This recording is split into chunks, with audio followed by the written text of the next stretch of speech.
Welcome back to Trending in Education. Mike Palmer here. Very happy to be joined by Elise Awwad, the Vice President of Strategic Enrollment at DeVry University. Elise, welcome to Trending in Education. Thank you, Mike. Thank you for having me. I'm excited to be here. I'm excited to have you. And it was exciting, in fact, to hear that you're a listener to Trending in Education. So thank you for your service. Really appreciate it. Absolutely. I've listened to you on many of my runs. Awesome. Yeah, and we were talking a little bit about digital inclusion, which is a theme that we've talked a bunch about on Trending in Education, and it's definitely a topic that we want to dig into here as we talk to you about your experiences in higher ed and at DeVry. Maybe just to acquaint our listeners to you and your backstory, can you tell us what got you to where you are today in your career? Absolutely happy to. So I have been working for DeVry University dating back to 2004. So I've been in higher ed for 16 years, mainly with DeVry. Love the culture and servicing students. And what's interesting is, and most people don't know this about me looking at my profile, but I started out as an admissions advisor, working one-on-one with students, and really sort of became very fond of this career path because of the powerful impact that you seem to find that you've made on students in their lives. And from getting to the start line of starting classes and joining their first online or on-site course, and then getting to the graduation stage, and I think what's led me to stay in higher ed for 16 years is, and it all dates back to my very first graduate, who, by the way, I carry a picture of him with me in my office and put him right in front of my computer to remind me of why I do what I do. It was the moment in time where I said that, higher ed is where I want to be. Higher ed is what I want to do. Is him calling me to tell me that he not only completed with 3.6 GPA, but he is also so happy that he got his undergraduate degree and is ready to go into the workforce and get back on his feet. In fact, when he started with us, he was recently laid off and wanted to reskill and retool and get a really good job. And he said, he was so excited that he got his undergraduate degree that he was signing up for Keller Graduate School of Management, which is our graduate school, Wow. and was so excited to tell me that. Invited me to his graduation. It was in Central Illinois. I did go. He lived in Central Illinois, and he came up to Chicago, and I did go. And I think it was that moment, Mike, where I thought, okay, this is where I want to be, and this is what I want to do. Yeah, that's awesome. Yeah, education is a real helping profession, and it's a very positive relationship, not just for the teacher and the student, but really for everyone in an organization who supports them. So it's a great story. And can you talk a little bit about DeVry and DeVry's background and what their mission is, what their focus is? Yeah, absolutely. So our mission is fostering student learning through what we call high quality career and oriented education. And anybody that knows DeVry University and our heritage, we've been around since 1931, and we stood for technology then, and we still stay relevant from a technology standpoint. And we integrate technology, science, business, and the arts in our education. We offer hands-on undergraduate and graduate programs, and our modalities consist of both online and on campus. We also have what we call the hybrid student, the student that does a little bit of both, to meet the needs of a very diverse student population. Student population is mostly what we consider and call the adult learner, age range from 25 to 45 primarily. And like I said, very diverse student population from an ethnicity standpoint as well. Right. And the focus on online, or the readiness to deliver all or some or much of someone's undergraduate education online, in some ways that puts you in a relatively good position to respond to the tumultuous year we've been living in 2020. I'd love to get a little bit of perspective from you there around how things have changed over the course of this year, and how the approach that DeVry takes around a healthy mix of online education with some varied flavors that include face-to-face. How did that position you to respond to the COVID-19 response? So yes, nobody would have in a million years anticipated what we've been going through with the COVID-19 pandemic, and just how it's really presented a challenge for everyone, regardless. But when you talk about higher education, and we were very fortunate to have already been in the online education space. And, a lot of our students, I would say the majority of them are online learners. And those that are on campus have done assignments and things online. So it was an easier transition for us in that sense. But we did have students who were used to the face-to-face on campus, and we had to get more involved in ensuring that they were more comfortable with the online modality as more of a full-time modality for them in the short term. So what I'll say is, while we're dealing with unique and certainly unprecedented times, I want to start with the fact that we're hearing about the challenges students are facing regarding the current situation and the shift to remote learning or online learning across the board. And for our typical students and just going through the age range, I think you can understand and anyone can understand that life for them does not just stop because they decide to advance their education. The current pandemic really just exacerbated the hurdles that they face. And, I gave the example of my very first graduate who faced several hurdles, and I led with that to show that situations due to life circumstances, especially with the adult learner, have always really been prevalent. Work, family, personal situations, life's hurdles and barriers are very common for this type of student demographic. And the difference right now is really that everyone currently feels some sense of an impact due to the realities of COVID. We're all sort of feeling the same thing, and some more directly than others, of course. And really understanding and knowing how to support students online has really helped us with this transition for that percentage of students that were used to the face-to-face. From advising and support pre-pandemic really did not look all that different from what it looks like post-pandemic, as we're deeply rooted in this culture of care.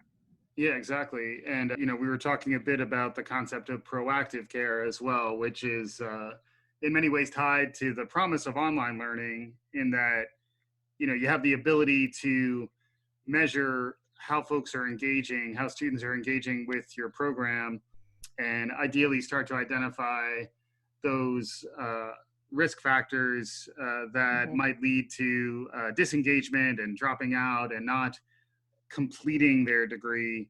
Can you talk a bit about that concept of proactive care?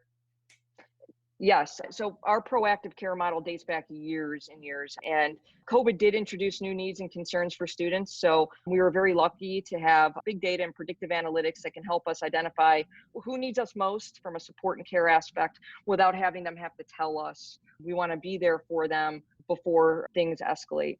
And with COVID, look, parents became teachers on top of being college students, on top of juggling the needs of their jobs and their roles. Many of them considered essential workers, sustaining longer working hours, creating really a time barrier for themselves academically. So these situations really drove our student support advisors and our faculty members to lean in and really hone in on this culture of proactive care that we've been emphasizing for years and years. And some examples, we look at engagement in the learning management system. So how often a student is active in classes. We could see when they're active online, not just looking in the class and sort of reading the discussion threads, reading the assignments, but we know when they're participating as well in what we call academic events. And we could see time spent on current assignments. What's really neat about that is from a proactive and predictive standpoint, when you see that a student may be spending more time on an assignment than they should be normally spending, we know right then and there that there might be a little bit of churn in the class, and they may need a little more support around solving a problem, whether it be related to the specific assignment or an essay or a paper that they're writing. So we offer, and we always have, but we've really been focused on this, especially during the COVID-19 period, 24/7 tutoring options. Again, I emphasize 24/7 because, like I said, you go back to time being a barrier for them.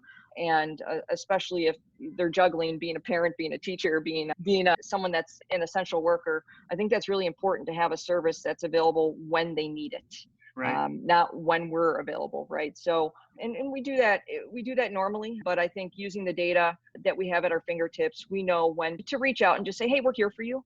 Right. We know that you're going through a lot right now, and we want to be able to support you.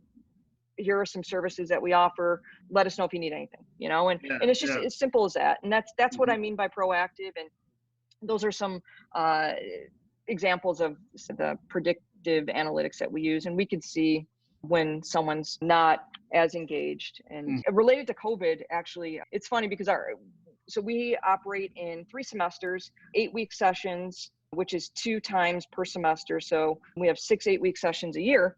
And our March session literally started right before things escalated and became a bigger issue with this virus in the US. So around, the 3rd or 4th week of the session, we started to see how COVID was impacting our students. And Wow. so I talk to faculty members often to find out what's going on in the classroom. My role right now is I lead the admissions and the student support, student central function. So the way I describe it is we sort of work with students outside of the classroom. Right.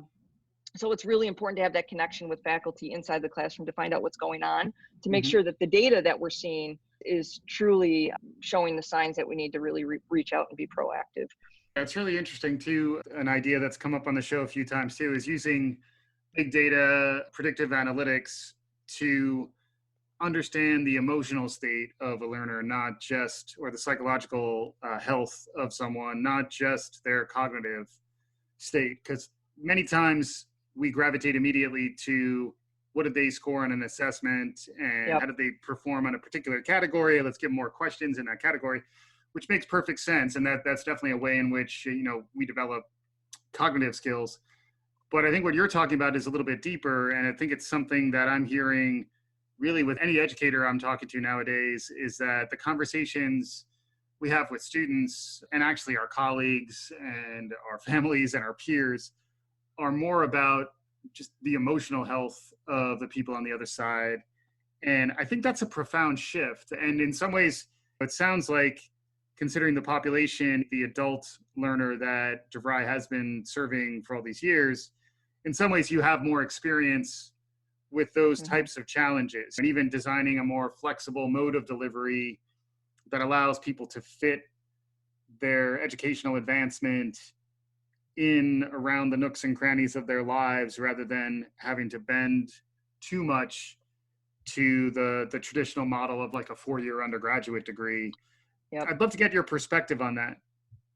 Yeah, so emotional care is actually one of our 4 pillars of the proactive care model. And I'm glad you brought this up, because this pandemic is generating varying levels of emotions for students, either impacted by the virus personally or dealing with losses of loved ones due to the virus, or just the reality of the changing landscape in terms of their lifestyles. And we've had or put in place tools, platforms, and services to support these students. An example of a platform that existed previously but has seen an increase in utilization as of late, which makes total sense when you hear about it, is the sense of community. Look, if I'm on campus, I could talk to the peer next to me, and we could talk about what we're hearing from the professor, and we can really just sort of bond over that and do homework huddles in the computer lab. But when you're online, it's very hard to form that connection. So we've for years had a platform through our partners at GetSet that offers that online community for connection for students. And across the educational landscape, we've heard this stated for years, that community has an influence on student persistence.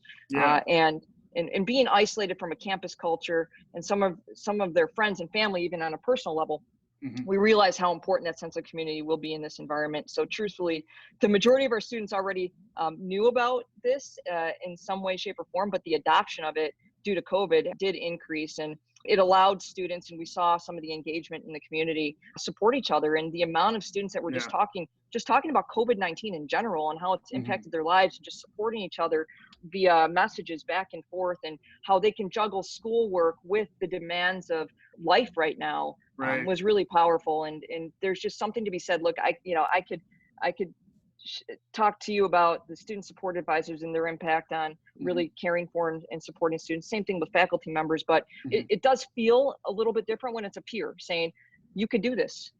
I feel the same way. And I did this, I did this, and this, and there's that creation of a connection there. And emotions were raw up from COVID-19, and then on top of that, the George Floyd murder happens, and now we're in response to that. And it is a place where getting folks to just focus on their own educational advancement if you can do that, it is a good time to lean into that aspect of your personal development, but it's Yep. hard, and the things that get in the way, the first mile of your educational experience, the idea of digital inclusion and the idea of being honestly emotionally ready to lean into your education. I imagine those are some of the things that you and your students are grappling with these days. Yeah, absolutely. And just to talk a little bit more about digital inclusion, and I do listen to your podcast, and the one that you did around digital inclusion really sort of hit home for me. There's a real challenge for some who have sheltered in place and don't have access to resources, as you guys stated on the podcast. And we saw that, right, with the shift of online learning for this population of students. We anticipated some may not be fully equipped to successfully complete courses without the Yeah. software hardware support. And so technology is also one of our proactive care pillars.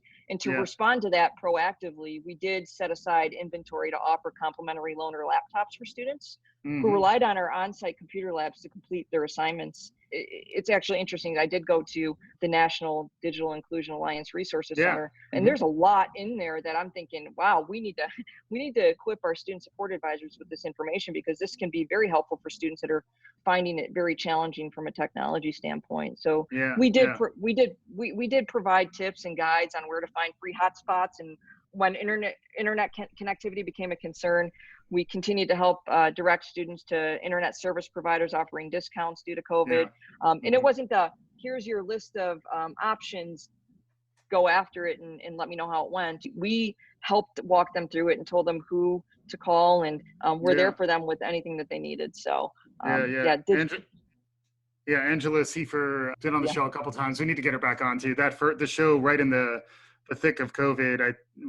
We were both, she and I. She was doing much more amazing work at the time. I was just trying to survive, but I think we were both pretty shook that day. But it's really powerful stuff, and it's a place where you can do good by opening up things that many of us just take for granted, and it is really that first mile, like what gets people into the conversation to begin it. And then, as you were mentioning earlier, Elise, like then the work starts. Then you have to Hmm. continue to engage to really keep them really right on down the line to graduation and to a successful life, which is really rewarding. I did want to understand as well your perspective on the types of skills that folks are developing to pay the bills these days, because that is one aspect to DeVry's curriculum that is interesting. What types of programs do you provide, and how does that tie to the future job readiness of the population that you're serving? So we do focus, like I said, on hands-on learning and more around the career-focused curriculum. One of the things that I, see as a potential trend in higher ed is people gravitating more and more to career-focused content and less the gen eds, if you will. Yep. Yep. Not just studying for the sake of studying, thinking about wanting to study for knowledge and immediate application. And I think that's one thing that we do very well here at DeVry is very applications based curriculum.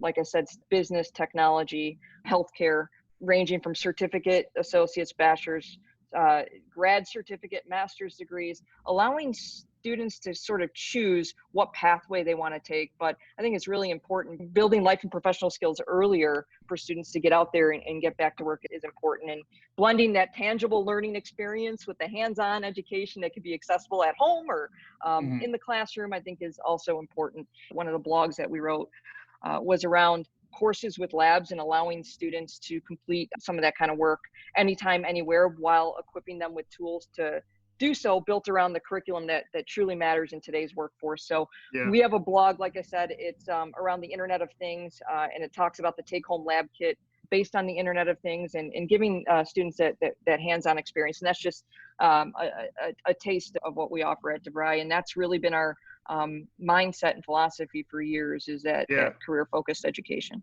Yeah, and it's interesting because there is a counter trend as well. There are folks who are staunchly defending the importance of a broader liberal arts education, which includes critical thinking, and we do try to get folks from all ends of the spectrum to provide some perspective there. But I think particularly for the audience that you're talking about, frequently the reason they're seeking a certificate or an associate's degree, bachelor's degree or beyond is in service of their own earning potential, career development. It's less about, in some ways, the luxury of their own edification. It's more, I really want to advance myself and my family. Therefore, I need the fastest path, the most efficient way to get to the career advancement that I'm looking for. Yeah, and it's funny. I have friends in higher ed, and we like to talk about in higher ed and what we're seeing in the different institutions that we're working in. And I was having birthday drinks on Sunday with a friend of mine, socially distancing, of course. Was it your birthday? Yeah, Happy birthday! There you go. Yeah. Thank you, Mike. Thank you. Yeah, You know, it was a great conversation, and actually, Chris and I were just chatting around what things may look like in the future, and you sort of touched on this, and it reminded me. I believe that the collegiate experience is as much about learning the concepts as it is about building relationships and really broadening students' perspectives. I think we can all agree, and you talked about the Floyd situation, we talked about COVID, really anything that's going on in the world around us is forcing more difficult discussions and real viewpoints than ever before, which is gonna trigger a need for that critical thinking in terms of how to respond, how to communicate, and really keeping our students connected through a community beyond the classroom walls is extremely important, I think, these days, and reasonably can be achieved using social platforms, open video lectures, listening to podcasts like this, really TED-like talks, right, and forums and discussions. And those eager to learn will be eager to engage. And the best thing we can do is make it more accessible by highlighting the tools to do so and empowering more meaningful conversations and genuine conversations and encouraging those types of conversations to persist as faculty members interact with students in the classroom. Yeah, that's great. Yeah, so we're coming up close to time, Elise, and I know as a listener to this show, you know that I like to ask people what other trends are capturing your imagination, what's happening out in the world around you that you're noticing that you want the rest of us to know about. So any thoughts there? I love this question. I love that you ask it of all of your guests, because I've been jotting notes down of what everyone's saying. And I was actually just having, like I said, similar conversations with faculty members and friends. And I think there is now a larger appetite for online learning. No doubt that COVID-19 has driven institutions and students alike to this point. Institutions have to provide a great student experience when it comes to online learning, for not only for people to have an appetite for it, but for people to accept it and be comfortable with it. And I believe that institutions will have to have some form of online learning as an option for students moving forward if they don't already. And it really comes down to what the experience looks like I said, and to increase adoption and comfort. And the next trend, which many have published in articles as of late, is that the current state of the nation's economy, and I know Wired just published an article this week on this, may drive more college students towards those shorter pathways to just reskill. Many may not want to sit in class for 4 years and wait to get their bachelor's degree. They may want to reskill and get back to work. And even when the economy was thriving, we've seen this in higher ed in general, traditional and non-traditional, that MBA programs and MBA enrollments are sort of shrinking. And there's more of a interest in the short reskilling pathways for graduate students. I think that may become a bit more normal on the undergraduate side as well, as people are looking to get back to work and get that promotion or advance their careers and have opportunities to do so. So I think I did also touch on the fact that I think students are going to want less of the English and the math and the real gen ed type focused courses, and really want to jump in their first semester, first year into those courses within their field of study. So I think we're gonna start to see folks wanting to study more around applications based learning and knowledge. Get their hands dirty, if you will, even though it may be in something that is ultimately digital, but to do some applied work, not just more abstract or theoretical general education like you're describing. Yeah. Very cool stuff. So how was it, Elise, as a listener? Did it meet your expectations? Did you have a good conversation? Absolutely. I will say this: I hope to be back. Awesome. Great conversation. So thank you, Mike. Yeah, really appreciate having you on. Elise Awwad is the Vice President of Strategic Enrollment at DeVry University. Really interesting conversation, and thanks to our listeners for listening in. We'll be back again soon on Trending in Education.